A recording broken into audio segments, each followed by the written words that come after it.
First John chapter 4 is where we are, where it talks about love.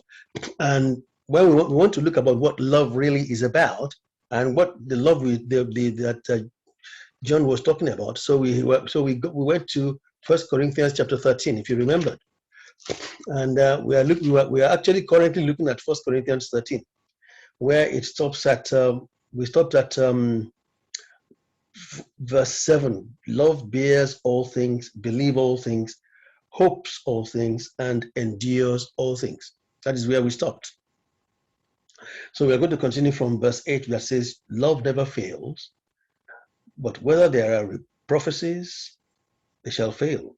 Whether there be tongues, they shall cease. Whether there be knowledge, it shall vanish away. For we know in part, and we prophesy in part. But when that which is perfect is come, then that which is in part shall be done away. Well, we at that point, we see, I was having a quiet time some days ago, and I saw this passage where Paul was giving another description of another view about love, which is in 1 Timothy chapter 1, verse 5.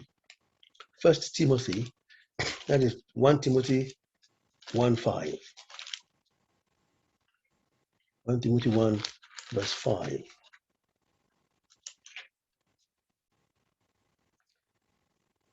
It says, now the end of the commandment is love, out of a pure heart and a good conscience, and faith unfeigned. Unfeigned there simply means not pretentious. Because when something is feigned, that means it's counterfeit. It's not genuine. That is what he's saying there. So he's talking about a genuine faith. So really, when you look at that, he says love is a commandment is love out of a pure heart, a good conscience, and genuine faith. It's interesting when you hear a thing like that. When you hear a thing like that, then that means it goes beyond the superficial love that people refer to around here. All the kind of love out of lust, love out of desire, love out of how do you call it? Well, will affection be part of it? I don't think affection will not be the right thing. It's like lust of the eyes, lust of the flesh. You know, that is what Paul was saying here, that it is not that kind of love we're talking about, because love will be a love that is completely out of a good and pure heart, a heart that is not self-centered, a heart that is not selfish. That is why when he says in 1 Corinthians 13 that even if I give my body to be burnt, even if I give everything I have out, without love. So the love he's talking about is what we're looking at here. Without a love out of a pure heart and a good conscience and faith, genuine faith, that is the love we're talking about. That is the love that God has for us. You remember that I said last week that we can never ever reciprocate God's love, but we can appreciate God's love by showing God's love to others, because we cannot attain his level. But at least because we have, but at least we can get close to it. I mean, well, we can be on the track towards it when we are loving with pure heart, good conscience, and genuine faith. So it means then that when you look at it, when you look at that particular verse we looked at just now, it means then that it's when it says that excuse me, that love bears all things, believes all things, hopes all things, endures all things. That means then that your faith comes into action in this. Faith in God. Faith in trusting God to show the love of God. Because I think think that at times love involves risk taking. Am I right? Love involves risk taking, because you're going to take risks to show love. That is where faith comes in. Faith in believing and trusting God, that as far as I'm obeying God in this, Father, I'm in your hand. Because we cannot predict what anybody can do, but God sees the heart. But when we trust God, then we will show the love of God without, by faith, trusting Him that He is there to defend and to preserve us. So really, when you look at such a thing that says love out of a pure heart, clean conscience, and faith, genuine faith, then it goes beyond just the superficial love that people are talking about. It's not that kind of love. It's not the love on the surface. It's not the love of when it is convenient for me and not convenient for you. It's not the love of what will I get from it. I mean, the UCB writer said something this morning. I think it's this morning. It says you can only get excellence when you decide to do everything as unto the Lord and not unto man. In other words, you are not looking for man's endorsement, but you are pleasing God. And in actual fact, when you focus on God, you will want to do what you want to do what God says.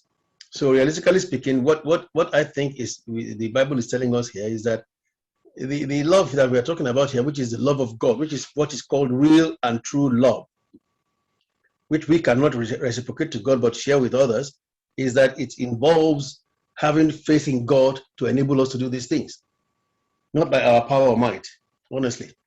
And that means then that for all those people who are trying to show one kind of I'm very charitable. You see, this is one of the things that the world today needs to understand. Somebody being charitable doesn't mean you love. Because you see, we know that charity, as they said in the Old English, charity is Old English, which means love. But when you say somebody is charitable today, it is not that kind of charity they're talking about. Honestly, because to some people now, being charitable is business. So realistically speaking, it's different from what we are looking at here completely. And here, it means love will be selfless. That is the first rule of law. Concerning love, it has to be selfless. It must not be self-centered. Yes, Brother Femi?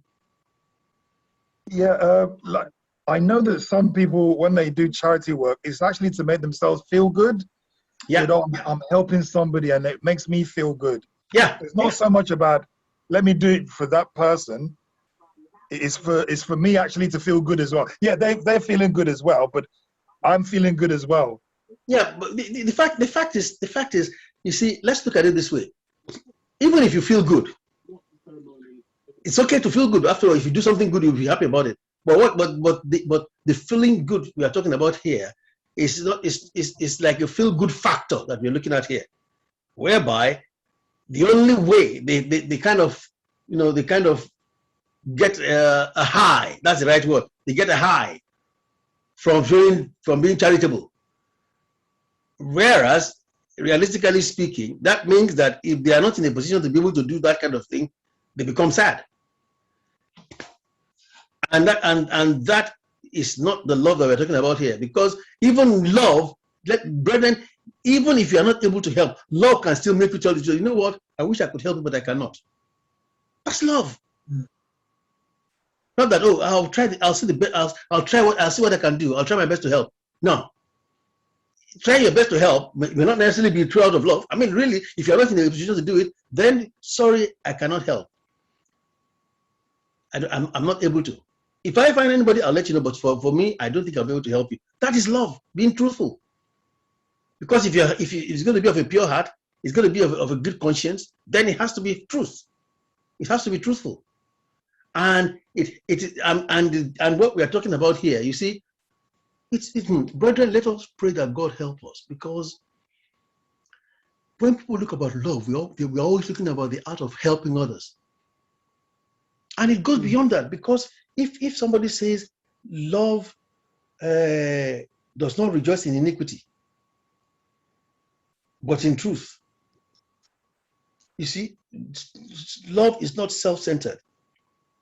Love is not easily provoked. Yeah, but the fact is this: it does not mean that showing love is only pampering.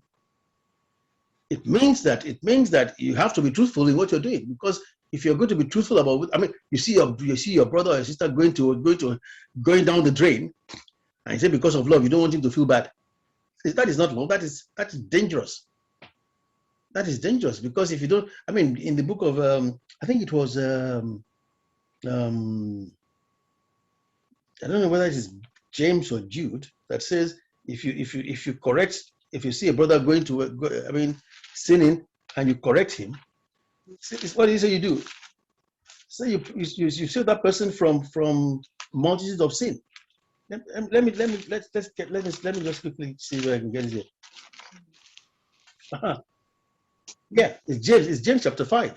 It says, brethren, if from verse 19 and 20, if any one of you do err from the truth, and one converts him, in other words, correct him, let him know that he who corrects the sinner from the error of his ways shall save a soul from death, and shall hide a multitude of sins. So really, that is truth. But then you hear the old English that says, I mean, the old adage that says truth is bitter. So I mean, you tell somebody the truth, you're hitting a painful point. The person will not may even dislike you for what you're talking about, but you know that for the love of God, you do it because you're obeying God, and it's only God that can enable you to do that.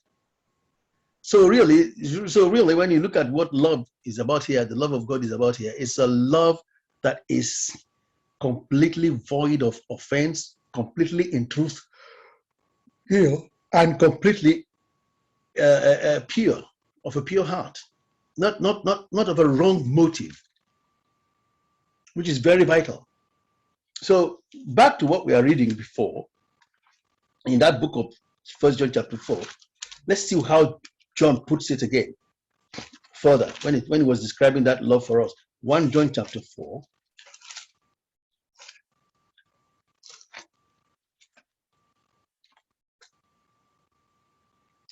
John chapter 4 is interesting. Let's look at this. It says, let's start from verse 11. Because I remember we stopped at verse 10 before. Beloved, if God so loved us, we ought also to love one another. No man has seen God at any time. If we love one another, God dwells in us, and his love is perfected in us. Hereby know we that we dwell in him, and he in us, because he hath given us of his Spirit. In other words, here, what we are being made to understand is this: you cannot actually expect God's love without the Spirit of God, which is what I said before. Love out of pure heart and good conscience and faith, genuine faith. Faith in who? In God. Trusting God to enable you. So that is why it says there that if we're able to show love to one another, love to the brother, it shows that the Spirit of God is in us. In other words, it is the Spirit of God in us that makes us to love genuinely. It is the Spirit of God that makes us to be able to love genuinely. You see, and it says here, verse 14, and we have seen and we have seen and do testify that the Father sent his Son to be the Savior of this world. A perfect example, to die for us. To die for us.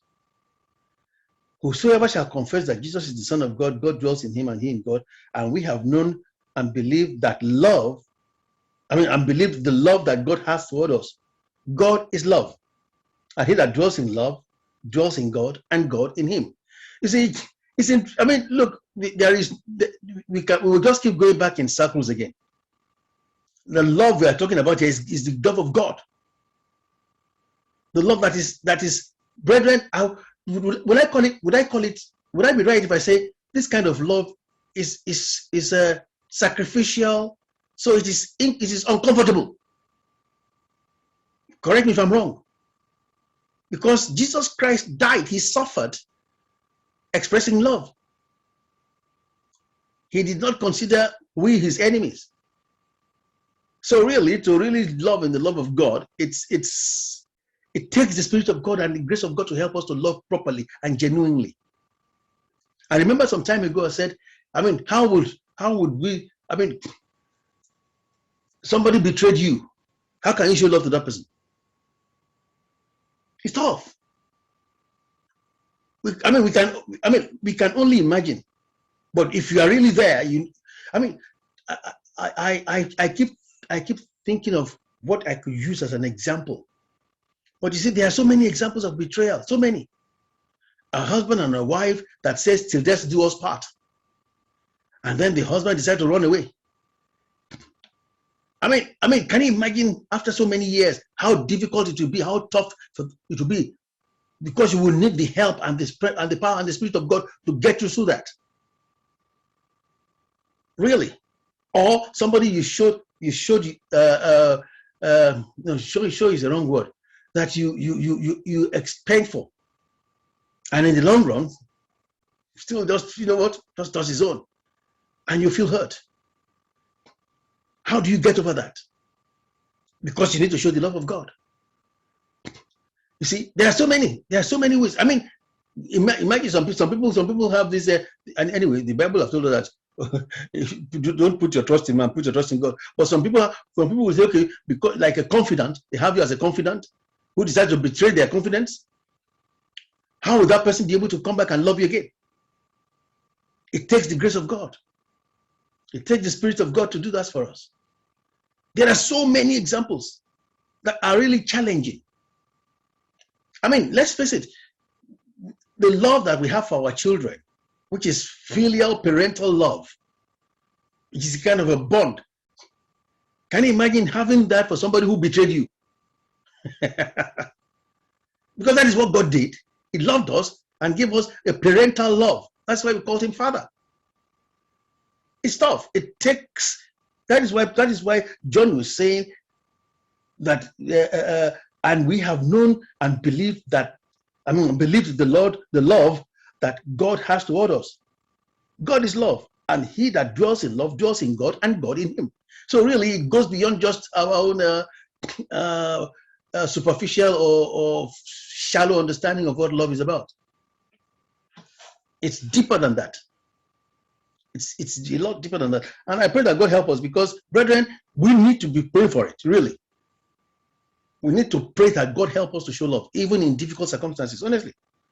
I mean, look at verse 17. Herein is our love made perfect, that we may have boldness in the day of judgment, because as he is, so are we in this world. There is no fear in love, but perfect love casts out fear, because fear has torment. He that fears is not made perfect in love. What do they mean by that? What kind of fear are we talking about here? That is one thing I wanted to throw open to us. What kind of love what kind of fear is being spoken about here? I mean, do you have the NIV version there with you? If you don't worry. If you don't, anybody else has the NIV version? If you have, okay, Sister Eunice, okay. What do you want me to read? NIV version, that's in 1 John 4. Okay. 17 to 18. 1 John 4. 17 and 18. Okay.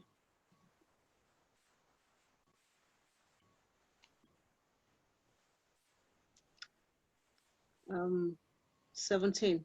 Yeah. In this way, love is made complete among us, so that we have confidence on the day of judgment. Mm-hmm. Because in this world, we are like him. Mm-hmm. There is no fear in love, but perfect love drives out fear, because fear has to do with punishment.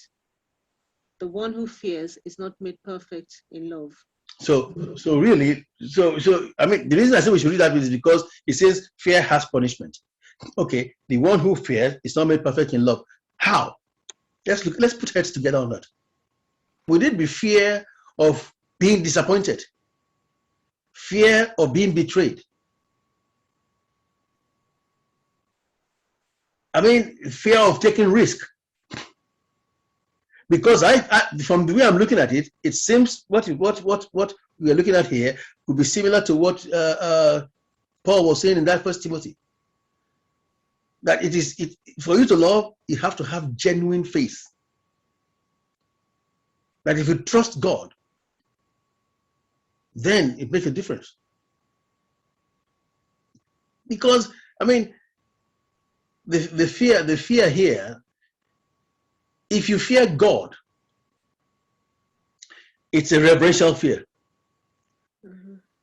But if you're talking of fear here that has torment, then that means it's a kind of a vicious circle. Let me tell you what I mean by vicious circle. What I mean by vicious circle is the fact that because you are afraid of anybody trying to disappoint you, you become defensive, isn't it? And when you become defensive, because you're not obeying God, you started adding fear to fear, because the fear of the fact that I am not doing what God tells me to do. So it becomes a kind of a torment, isn't it?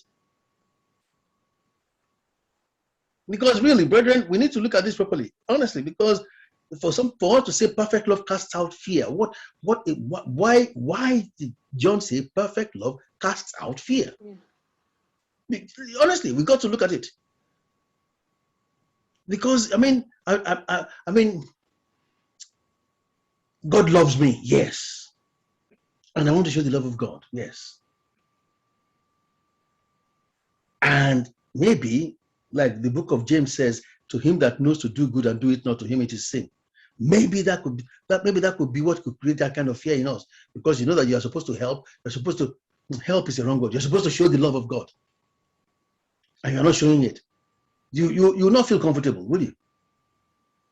You will not feel comfortable is wrong. You will not feel okay.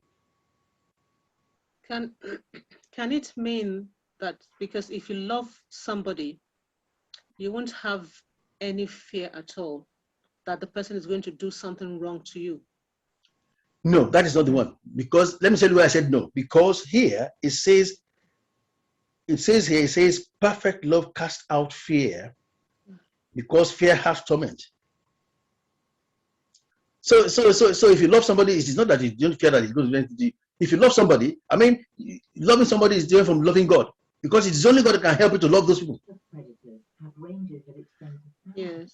It's not possible. I mean, there is no way you can say, okay, if I love that person, I believe that he won't disappoint me. No, it's not possible. He's man. He's human. It's only God that we can trust infinitely, that will never ever disappoint us. And for us to be able to show the love of God, that means we need the help of God. Am I right? Yes. Yes. So because you will be disappointed whether you like it or not. So that fear, that fear is what we are looking at here. Because maybe if we understand the core of that fear, it will help us to. You know what? I believe, brethren, I believe that when we show the love of God, it makes us not to be afraid of the day of judgment. I think that is what it's saying here. That, you know what? Because we obey God, because we choose to obey God, you will not be afraid of the day of judgment, because you are doing God's will. And I think that is what it is when it says perfect love casts out fear. Because the perfect love is not the perfect love that casts out fear is that you are loving in the love of God, even if it becomes selfless, even if you take risks, and the grace of God is there to strengthen you and help you to do it, then it makes a difference, isn't it? Just before that, verse 18, that we're talking about fear. There's no fear in love. That 17 does talk about boldness on the day of judgment. Exactly, boldness on the day of judgment. Exactly. So if you obey God and you love as God says we should love, that means you will not be afraid of the day of judgment, isn't it? I think that is the fear we're talking about here. It's not the fear of man. I think it's the fear of judgment, of punishment. That is why the NIV used the word punishment. The NIV said punishment, isn't it? Yes. Fear has punishment. Because if you did, yeah. Sorry. So is this is different then to that 1 Timothy 1:5? Because I've written here, just as you said, love takes risks. Yeah. We could suffer as a consequence of showing love to others. Yeah. We could be disappointed. We could be stabbed in the back. Yeah. And sometimes love involves us losing something. So time, money, effort, loss of something that we Yeah. could use for ourselves, but we had to give it to Yeah. a brother or a sister. Is Yeah. that different to this one that we're talking about here in terms of love? That is love. It's not the reason why. Listen, it is all encompassing, because that is exactly what we're saying. What we're saying is that all those kind of risks that we are seeing, we will not be afraid because we are obeying God, and God's love will sustain us. In this NIV, Yeah. there's a verse there, Romans 8, verse 15, Mm-hmm. which says, "For we have not received the spirit of bondage Mm-hmm. again to fear, Mm-hmm. but you have received the spirit of adoption." Yeah, but that is different from what we are talking about here. That is different from what we are saying here, because we are talking of the spirit of adoption. That means we have become children of God. Mm-hmm. But here we are talking about the word fear, fear. Which fear are we talking about? And I think it's the fear of judgment, the fear of punishment. Punishment. Yeah, Mm. it is not. The fear of God is the beginning of wisdom, which is reverential, because I have a relationship with God. Mm. But then the fear here is that I did not show God's love. If I did not show God's love, I will be afraid. Afraid of the day of judgment. So that means, like I said, it becomes a vicious circle. Why? Because I'm afraid of helping this guy because he will disappoint me. Therefore, I am disobeying what God says. And because I'm disobeying what God says, that means I'm afraid of God's punishment. That is why it's a torment. It's vicious. It's a cycle. Am I right? Yes. Because if you are afraid for people will disappoint you, you will not show the love of God. If you are afraid of people betraying you, you will not show the love of God. If you are afraid of what people could do, you will not show the love of God. And if you don't show the love of God, you are disobeying your Father, and that means you are afraid of the day of judgment. It's a vicious circle, and I think that is the fear he's talking about here. That because of God loves me. Therefore, I mean, why will I allow myself to give myself into punishment? No, because of God, I will do it. Ah, okay, Pastor. Verse 17, I think. Yeah. Herein is our love made perfect. Why? That we may have boldness on the day of judgment. You hear that? That we may have boldness on the day of judgment. Because as he is, so are we in this world. Christ took risks. And even in the midst of betrayal and the opposition, you name it, everything you can call, you can say, Christ continued to show the love. And I believe that fear he's talking about, there's a vicious cycle. That is why he says it has torment. And what is that torment? Punishment. And because of that punishment, we will not be bold. We will have fear because we are not obeying God. And I think that is the fear. That is what the fear is about here.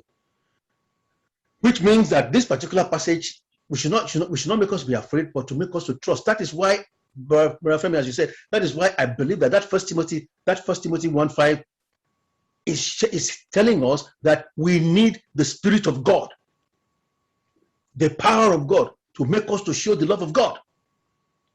Because we can never demonstrate God's love in our own power. We can never demonstrate the love of God with human ability. We will fail. That is why 1 Corinthians 13 is saying, even if we put ourselves to be burnt, if we put ourselves to this, we give our goods to the poor, without that divine love, that love unfeigned, genuine, I mean, that love that comes from a genuine faith, that love that comes from a pure conscience, that love that comes from a clean heart. Without that love, we are wasting our time. There is no amount of a help or charity or whatever you want to do to show. Without that particular love, it's gone. It's not there. It's useless. That is why it goes with what John is saying here. It is not contradicted. It actually complements it. That we need the grace and the power of God and the Spirit of God to help us to show the love of God, so that we can demonstrate what God's love, just like Jesus did when he was here. And because we do that, it removes fear from our heart. The fear of what? The fear of judgment. But what could hinder us from showing that love is the fear of people disappointing us, which is what he's saying here. Perfect love casts out fear. That's number one. In other words, if you have the love of God in you, you will not be afraid to help others.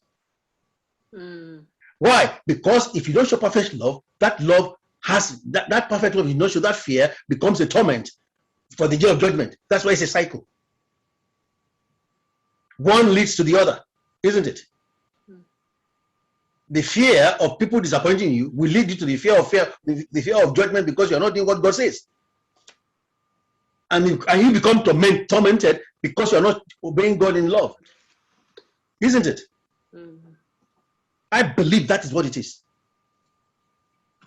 And that means, brethren, that we are saying, God help. Look, whether we like it or not, the human flesh is so corrupt. I mean, so corrupted that it will take the Spirit of God to beat flesh out of us. It will take the Spirit of God to take flesh out of us so that we can do it devoid of what anybody thinks. Do you know that even when you want to show love, you may be thinking, if I help this guy now, if I show love to this guy now, he'll be saying, what do I want?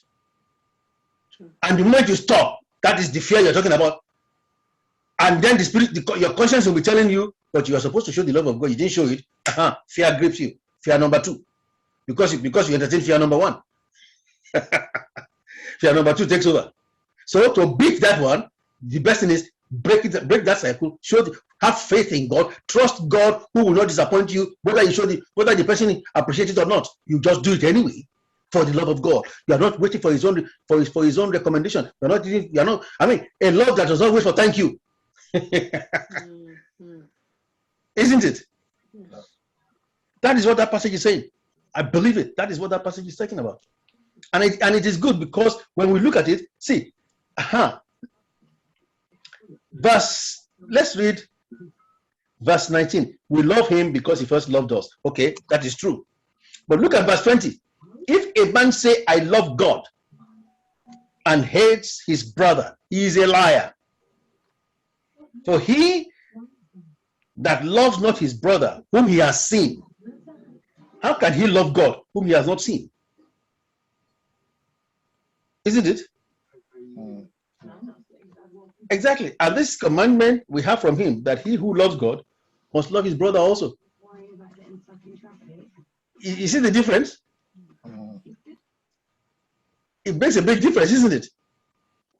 The love here is God's love, the perfect love that bears risks, that bears abuses, that bears everything, and that the motive is to please God, who loved me because I was imperfect before. I was an enemy of God, and he still showed me love. And that is what it is here. That is what this passage is talking about. That is why I said, for us to understand what John is saying, we have to read 1 Corinthians 13. Because 1 Corinthians 13 makes us to understand that. When we see everybody that say, oh, this millionaire or this billionaire decided to give all his money to poor people. The question is this: why is he doing it? If you don't have the love of God, forget it. You can give out your last penny. It's nonsense. The love of God transcends all that first. Because it is the love of God that should drive you to loving others. I'm sorry, I mean, correct me if I'm wrong. Even the person that decided to give all his money to the poor, if one poor guy decided to blast the man, you think he won't be angry? You think who are you to talk to me after helping you? We'll stop the help. We'll stop the aid. Why do you stop giving aid, even if they abuse you? It takes the love of God, because the fear of people disappointing us may not want us to show the real love we're talking about. And some of us, we are doing it because of what we can achieve here, instead of obeying God, and pleasing God. So I believe, brothers and sisters, I believe that is what the passage is talking about. But we cannot have that love of God without the Spirit of God. The Spirit of God has to be in control. So we need to ask God for help. We need to ask God for help, because there are so many things involved. So many. What do I mean by so many things? I mean all the experiences that you could have.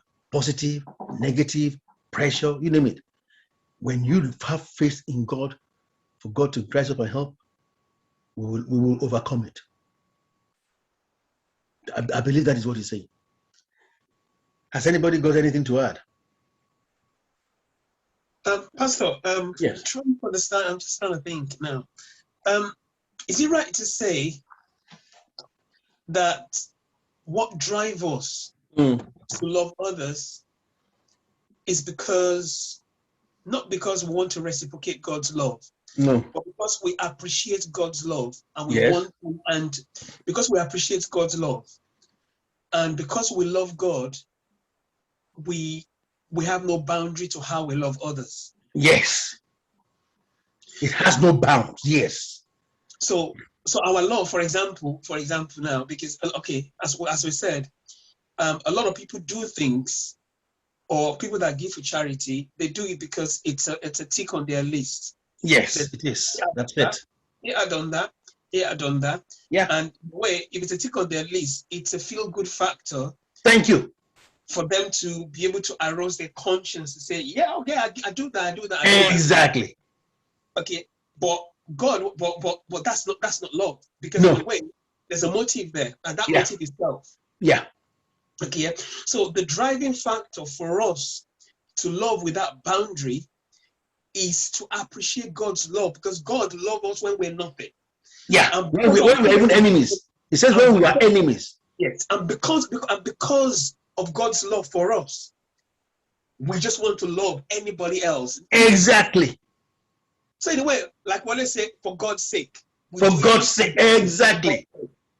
For Mm. God's sake. For love's sake, which is the love of God. The love we're talking about is not the love of convenience. It's a sacrificial love. It's a love without feel-good factor. It's true. And brethren, we cannot deceive ourselves. We need God's help for that. Yeah, I mean that's when you said, oh sorry. All right, go on, carry on. I mean when you said without the Spirit of God it is impossible, because It is. I mean you said something about betrayal. Yeah. When somebody betrays you, or somebody does something to offend you, the natural man will say, no way, it's not possible. Exactly. And we're gonna be lying, even if you're a born again Christian that say it's not. No. We're not truthful to ourselves. Of course. There are people do not deserve our love because of what they have done. Yes. Okay? And that's what a natural man will say, which Yes. we all are. However, but we knew that is not God's way, and that's why Exactly. at that point, that's when we seek God's help. Say, God, I Help know me. it's not weird for me not to love this Yeah. person. I Yeah. need help. Honestly. Mm. You're absolutely, that is exactly what we're talking about. It's not easy, but God will help us and make it easy for us, because when we trust Him, He makes it possible. And you know what? When we do it, the joy we will have is not the joy of feel-good factor, but the joy of obeying God. That is where the difference comes in, isn't it? Mm. The joy of obeying God is what is going to come in. Because you know that, oh, Father, thank you for helping me to do this. In fact, you will be surprised that, wow, I mean, I could do that. Wow, thank God. You're not waiting for the guys thank you. You're thanking God already for helping you to be able to do what He wants you to do. Mm-hmm. That is where the difference comes in. That is why you will not be afraid. That is why perfect love casts out fear. Mm. Because you will not be afraid. And that is the truth. Yes. So really, the biggest challenge for a Christian in this world today is to show God's love. Mm. Honestly, I mean, when I say biggest challenge, I mean it. It is the toughest. We can do superficial love. Oh, I love him. I love that brother. Yeah, just go ahead. But let the guy come to you and say, no, and that guy, when reality hits you, you want to run away. Isn't it? Honestly, that's the truth. You know, Pastor, you know, that phrase, showing God's love. Yeah. I have a thought, but can you expatiate on that word, showing God's love? Because in a way, some people have always thought when they became born again, that spirit of love will enter into them. They will They're not serious. They think they will change. No way. No You see, way. So can you Showing explain- God's love Mm, is not, it is not by your own ability. mm, Showing God's love is not automatic. mm, Let's face it now. For you to show God's love, it's not automatic. You know why? Because you will have counted so many costs. You will have considered so many things to be able to do it. You will have considered so many risks. But then you will defy all those risks. How? By God empowering you. By God giving you the strength and the courage mm, that, you know what, for God's sake, I'll do it anyway. That is showing God's love. In other words, I will show the love the way God loved me. mm, mm, That is showing God. You are showing God's love the way God loved you, mm, the way God loved me. mm, That because of Christ, I am who I am today. mm. Let's face it. If you look, I mean, when I was sharing with my brother this afternoon, and look at what Jesus Christ went through. For every victory, spiritual victory, there's somebody already waiting to attack him. They tried to stone him. They tried to throw him over the cliff. They betrayed him. They slapped him. They beat him. Even with the nail in his hand, he was still showing love. He could have, he is God incarnate. He could have called the legion of heaven to say, you know what, come and clear these people. They're not worth being suffering for. Isn't it? Yes. But that is God's love, though. And that's what we're saying, showing God's love. So for you to be able to do that, it takes the power of God to help you do that. Yeah. It's the truth. After all, for Jesus Christ to say, my God, why have thou forsaken me? That is pain, excruciating pain. But he stood there, he said, Father, forgive them because they don't know what they're doing. Brethren, that is God's love. So how will you show that kind of love? And don't forget, our own is at a lower level. Ours is complete. In fact, you can never ever compare that kind of suffering with what we are talking about here. It surpasses anything we can think of. But then what God is saying is show the love anyway. Then that means demonstrate God's love by saying, you know what, even for Christ that did bigger one than that, I will do this one. But then you are not going to do it yourself. You are going to beg God for help. Be true to yourself. Ask God to help you. You can never ever demonstrate or show God's love in your own power. It's not possible. You have to pray and ask God to help you. Honestly. People will tell you are stupid, but you know what? The fact is this: it is not you are stupid. I want to please God. That's the truth. That is the difference we are talking about. That is what we are talking about here. That is, and that is showing God's love in the midst of suffering. Why did Stephen in Acts chapter 7, when he was being stoned and the man was about to die, to give up the spirit, he said, Lord, do not let this sin to their charge. In other words, forgive them. Even at the point where they are beating you up, where they are stoning you and you are already dying.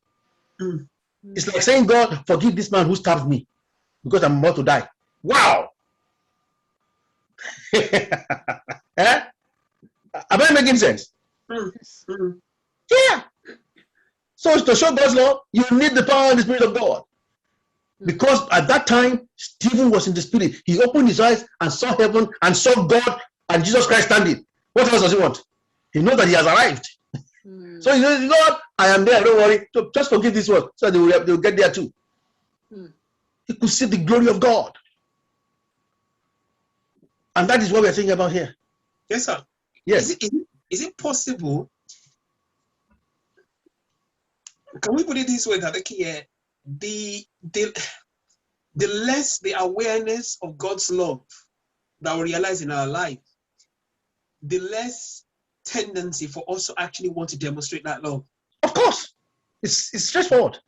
It's spot on. It's absolutely right. If you don't appreciate what God did for you, you cannot do it. Look, I'll tell you this. People have betrayed. People have betrayed us. In fact, my wife and I was from 2 days ago. We were talking about it. The people we brought closest to us that we don't even expect them to do, they did it. But then it is enough for us to say, you know what? Push them away. Mm. But then the question is this: if somebody else come, will that not affect your showing love to others again? Mm. Because you now become afraid to draw people close to you. So their behavior has made you to become weary of making yourself vulnerable again. In the meantime, you are still thinking about what they did for you. But then when we now pray and say, you know what, Father said, if you forgive other people their sins, my Father will forgive you. I say, you know what, for the love of God, we forgive these people. We are not waiting for sorry. So we prayed and we got clear in our heart. And then the challenges come, demonstrate God's love. We did. On few occasions that I know that I said, God, thank you for giving us the strength to do this. Mm. People, a lady came to us. These are the people who are going about. Sorry, I don't want to go back into nitty-gritty, but we have experienced it. At least at a lower level. Let me not God's level, at a lower level. People that you believe, that you trust, that what you're doing it out of the love of God towards them. But they go out and they start slandering you and everything. In fact, they start telling people that, look, if you come to this guy, he says he's going to blast you. And this lady came here, when he came here, said, oh, you're going to say, you're a true Christian. We thought you were going to blast us. They said when we come to you, you are going to blast us. And I'm thinking, who told you that? But I said, well, don't say it. People have come to us who even when we were together in the church, they left us for some years, and they came back and said, you know what? This is the person we want to invite you. And I said, you know what? We will do it for God's sake. Not because we want to have your own commendation. It is because we want God to bless us. We want God to be happy with us. That is why we did it. Without that, we won't do it. As of today, we will not want to get out of our way to help others because we are afraid of what they will do as well. Well, these people have done this, maybe they too will do this. And then you stop.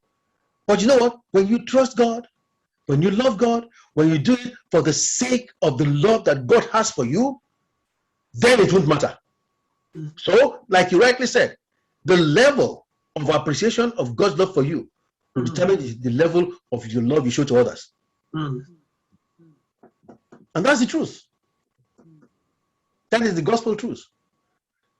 Do you know that even for ordinary impression, if I help these people now, will they not say we are trying to seek their favor? And before you know it, you stop. And you know what? They need help. But you have thought. But then, if God has said, well, if I help these people, will they not say because I'm making their favor? But God didn't do that. So if God didn't do that, why should I do that? I will obey God. We need that appreciation. We need that appreciation. That appreciation will help us to ask for the power of God to help us in our own doing. And that's the truth. That is the only way we can show God's love. Brethren, let the truth be told.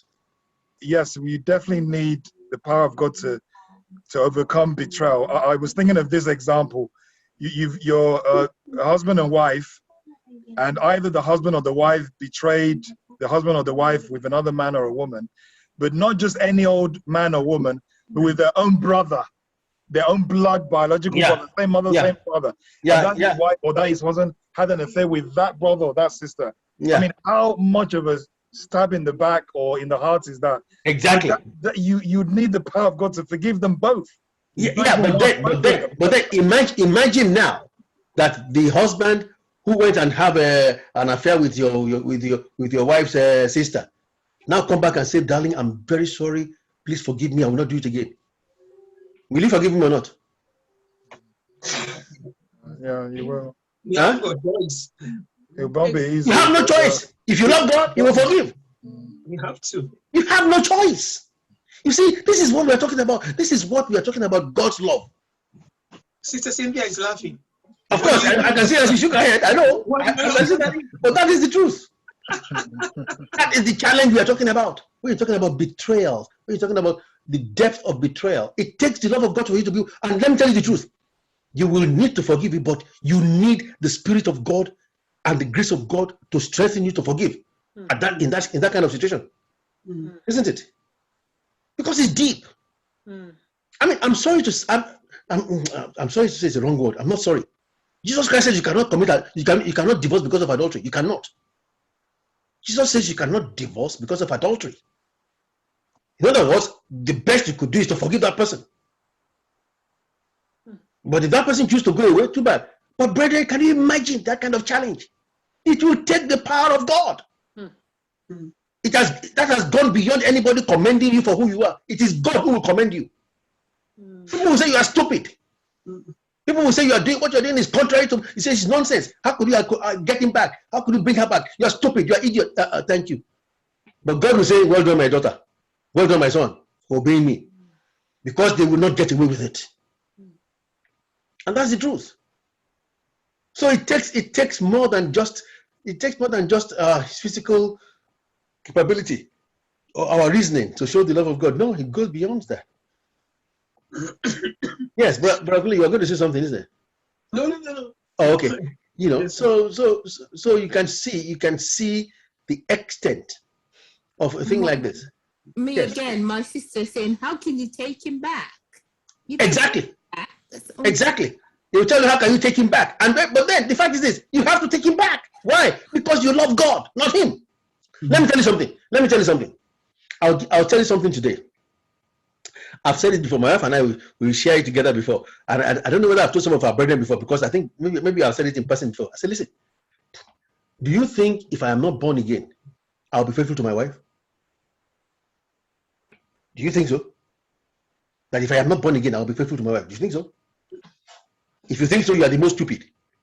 Yeah, I think I've heard it before, and I think I share that as well, and I think I've used that as well. So why am I to thank you? Because we're human. Exactly. But then the reason what makes me faithful to my wife is because I love God. Yeah. And I honor God. So for the sake of the love that God showed for me, I must be faithful to my wife. I must love my wife. I must take my eyes away from anybody else. Why? Because I love God and I appreciated what God did for me. That's why. That is why we are faithful. You think you are faithful because you are honest, you are powerful, you are strong. You are deceiving yourself. Who is not weak? Pastor, you know what you said. I did say to somebody once. I think a long time ago, I went for an interview with Asda, and I remember when I got to the final stage of interview, and I sat with the guy, and we're talking about the work and everything. And I said to him, I said, listen, I said, I could do anything you want me to do, okay, yeah. But then when you turn your back, okay, I'll give you the finger. Exactly. I'll give you the finger in the back. So you know what? Exactly. You are. I said, exactly. Can you see? But I don't do it for you, for your sake. I do it for God.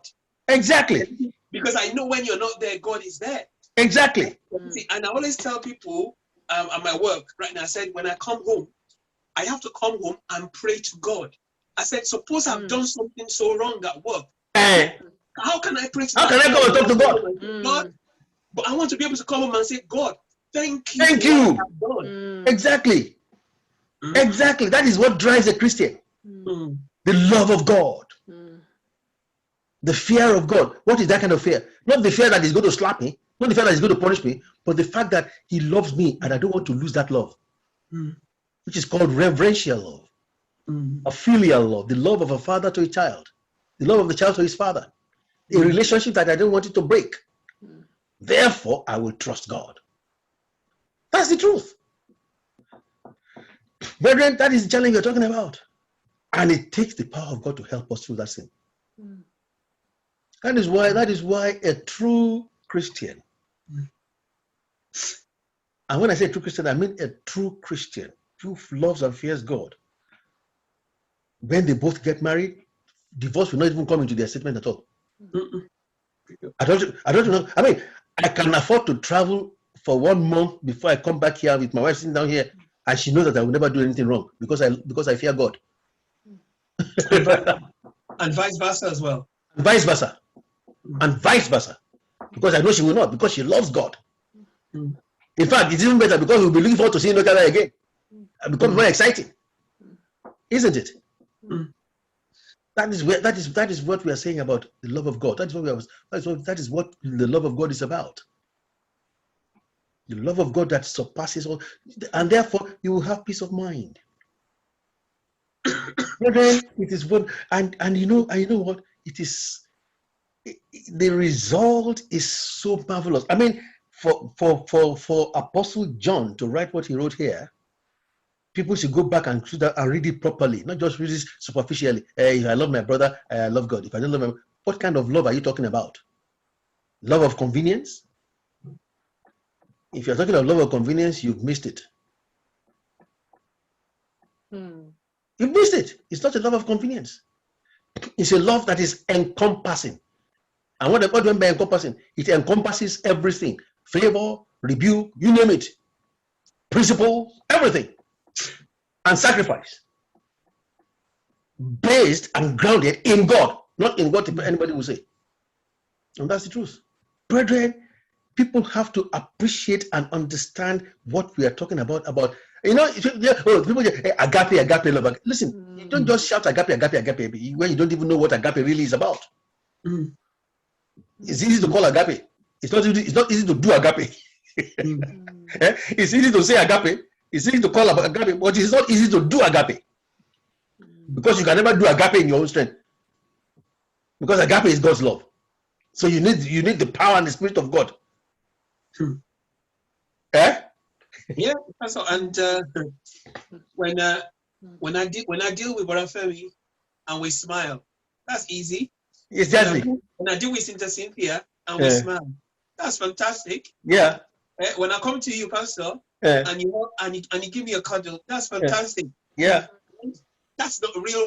That's not real experience, is it? No, it's not. Show love among us. Yeah. It's the easiest thing ever. Yeah. And that's why a lot of people never ever see beyond their fellowship. They always think, that's why when they're talking about love, they always look at it within the perimeter of their fellowship. Exactly. Or you have to go into the world, deep world. Yeah, not within the nuclear. It has to go beyond the boundaries. Experience it with family, extended family, experience it with friends, people whom you've crossed paths before in the past. And those are the people are the ones that will test us. Yes. Oh, yeah. Wow. Yes. Do we actually have the love of God in us? Yeah. How do we live with those ones? Yeah. Absolutely. Absolutely. I think the problems that you get sometimes, if you love somebody and you love them the godly way, and you just expect them to love you back that way, and they don't. What do you? Yeah, but listen. But listen. You don't have to speak to them to love you back. Then you've lost it. You don't have to wait for them to love you. No, I'm not going to speak to you. Oh, you know what? Love me like I love you. Forget it. I don't care. I just show my love. So your love. In fact, it's easy to love somebody because you know they will love you back. That's what I said. That's what I said. When Sister Cynthia, I've seen it. You've offered so many things to people. Yeah. But if you offer those things to people because you're thinking, I might get you back tomorrow or the day after, then that's not love. No. It's not love. That's No. That's love. Love does not expect return. That's easy. That's really, really easy stuff. Okay, yeah? Yeah. It's loving those people who are undeserving of it. Undeserving. That is the use of the word grace. Undeserved merit. Yes. Undeserved favor. That's the difficult one Unmerited for me. favor. You say what? That is the difficult one for me. If And you know what? You can do it when you pray. So much, then I expect that back from them. No, you don't expect. That is what you have to pray. Pray that God help me to love without expecting return. You need to pray. It's an area that we need to pray about. And we all need it, not only you. Thank God for you speaking the truth. You are saying the truth because God will help you to make amends. And that is true. We all need it. Of himself. At times we still struggle. At times we still struggle. I mean, I'll tell you the truth. Look, I'll tell you this. Even myself, at times there are some times I just say, you know what, I've forgiven these people. And yes, it's true, I've forgiven them. And I pray for their well-being all the time. But imagine maybe I have a program or something. I will not feel comfortable inviting them. Not because I don't love them, but I'll be thinking, they'll be saying, what do you want? Why? What does he want again? Maybe he can't do without us. And you know what? You will not invite them. But then that means I have hindered myself of showing God's love. Yes or no? I shouldn't care what they think. I shouldn't care what they think. I learned that lesson during the rights event we had. This last rights event, I had that experience. I shouldn't care what they think. And when they got, and when the person that was invited was there that day, the contribution the person made was a blessing.